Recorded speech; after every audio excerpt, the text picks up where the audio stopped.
Hello everyone, Dan here from the Next Issue Podcast. On today's video, I'll be doing a review for Blue Beetle #1. This is a new book from DC Comics.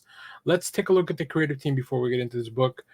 So this issue, The Scare War Part 1, is written by Trujillo with art by Adrian Gutierrez, Will Quintana on colors, Lucas Gattoni on letters. Some really cool variants, which we'll see some at the end of the video. So let's get into it.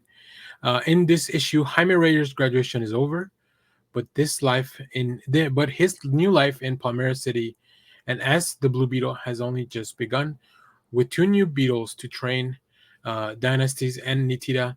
Jaime has his hands full navigating being a leader. Thankfully, he has Paco and Brenda at his side as they settle in the Palmera City State University.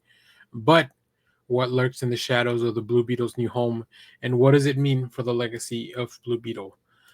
There's a lot here. First of all, I will say I recommend you check out Graduation Day, that series. I don't think you fully need it to understand everything that's going on, but it's going to provide some context that I think will be really helpful. But the book does a great job. I think Trujillo very efficiently puts you in the driver's seat very quickly with just one page. It lets you know here's everything you need to know on a high level. But I think if you want to get some more of the references and stuff, you definitely want to check out the previous series. But the book is great. I love Trujillo's dialogue. It really, like, the voice of Jaime really sounds like Jaime. The voice of the Beetle Khadija really also sounds, especially after having watched the movie, like now I have a little voice in my head when I read that character. So yeah, that part's really fun.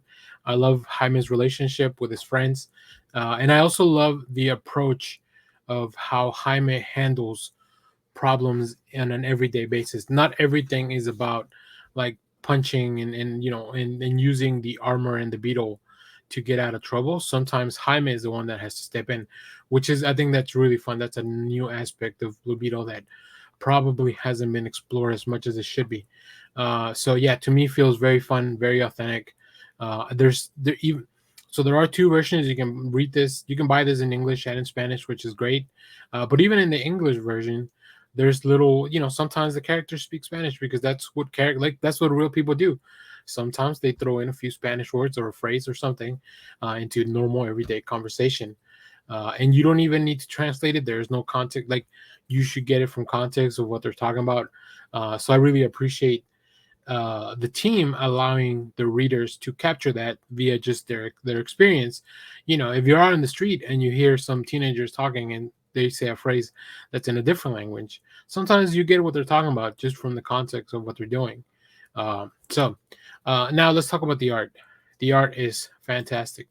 First of all, Gutierrez and Quintana just do a great job on this recap page, capturing the feel of like this old school classic comic books, a little homage to the great Justice League International cover, the classic. Like, these are all pulled from other comics, and it's just very fun to revisit these images.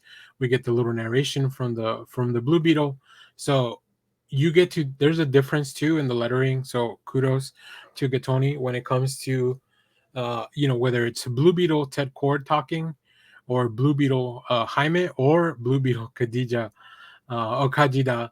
Like, there's a difference all the time. So you're never confused about who's talking, which is great. I think that's really fun, especially for new readers, which hopefully this series is bringing in after maybe some people that experienced the movie.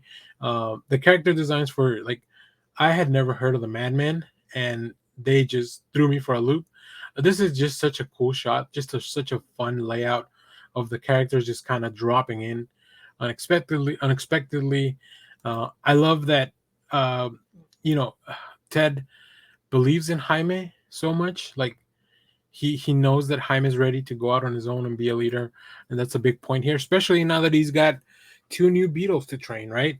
Or at least to lead now. So really fun. I do look forward to seeing more about both of the new characters, Nitida and Dynastis.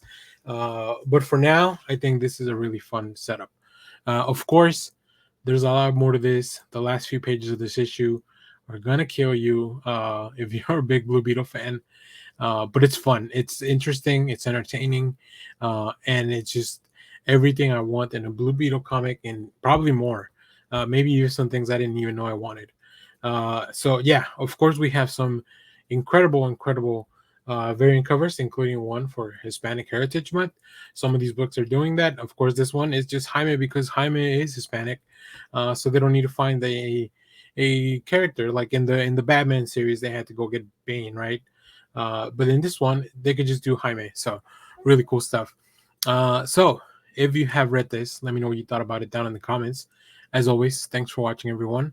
Remember to go read Blue Beetle Graduation Day, that series. 6 issues, 1 trade. You can get it all done real quick, and then go read this. Make or pick up both things on Wednesday when you pick up your comics. So yeah, stay tuned. We have more comic reviews, trailer reactions, TV recaps, all that fun stuff here in the channel. Thanks for watching, everyone. Bye bye.